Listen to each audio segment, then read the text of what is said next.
ಎಲ್ಲಿ ದೋಸ್ತ ನಾನು ನಮ್ ಹುಡುಗಿ ಮಾತಾಡ್ಬೇಕು. ಮಾತಾಡ್ರಿ. ಮಾತಾಡ್ಬೇಕು ಅಂದ್ರೆ ಒಂದ್ ಸಪರೇಟ್ ಆಗಿ ರೂಮ್ ಬೇಕು. ಮಾಡ್ಕೇರಿ. ಮಾಡ್ಕೋಬೇಕು ಅಂದ್ರೆ ನಿನ್ ಹೆಲ್ಪ್ ಬೇಕು, ನೀನೇ ಅರೇಂಜ್ ಮಾಡ್ಬೇಕು. ಇದಕ್ಕೆಲ್ಲ ಆಗಲ್ರಿ. ಯಾಕಾಗಲ್ರಿ?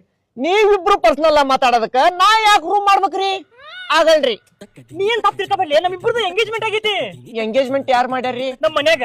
ನಿಮ್ ಮನೆಯವ್ರನ್ನ ಕೇಳ್ರಿ, ಅವ್ರ ಮಾಡ್ಕೊಡ್ತಾರ. ರೂಮ್ ಅಲ್ಲ ಮನಿನ ಮಾಡ್ಕೊಡ್ತಾರ. ನನಗ ಮನಿ ಬೇರಾಗೈತಿ, ಒಂದು ಪ್ರೈವೇಟ್ ರೂಮ್ ಬೇಕಾಗೈತಿ. ಅದಕ್ಕೆ ನೀವು ಹೆಲ್ಪ್ ಮಾಡ್ಬೇಕು. ಅಲ್ರಿ ಅಣ್ಣಾರ, ಪ್ರೈವೇಟ್ ಮಾತಾಡಕ್ ರೂಮ ಯಾಕೆ ಬೇಕ್ರಿ?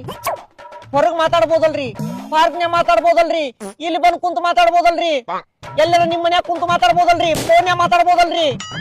ರೂಮ ಯಾಕೆ ಬೇಕ್ರಿ ಅಣ್ಣಾರ? ಸುಮ್ಮನ ನಮ್ಮ ತಲಿ ಹಾಪ್ ಮಾಡ್ಬಾರ್ರಿ, ಸುಮ್ಮನ ಮನಿ ಕಡೆ ನಡ್ರಿ. ದೋಸ್ತ ಅರ್ಥ ಮಾಡ್ಕೊಳ್ಳಿ, ಒಬ್ಬ ದೋಸ್ತ ಕಷ್ಟನ ಒಬ್ಬ ದೋಸ್ತ ಅರ್ಥ ಮಾಡ್ಕೊಂತಾರ. ನೀನ ಅರ್ಥ ಮಾಡ್ಕೊಲಿಕ್ಕೆ ಹೆಂಗಿಲ್ಲ?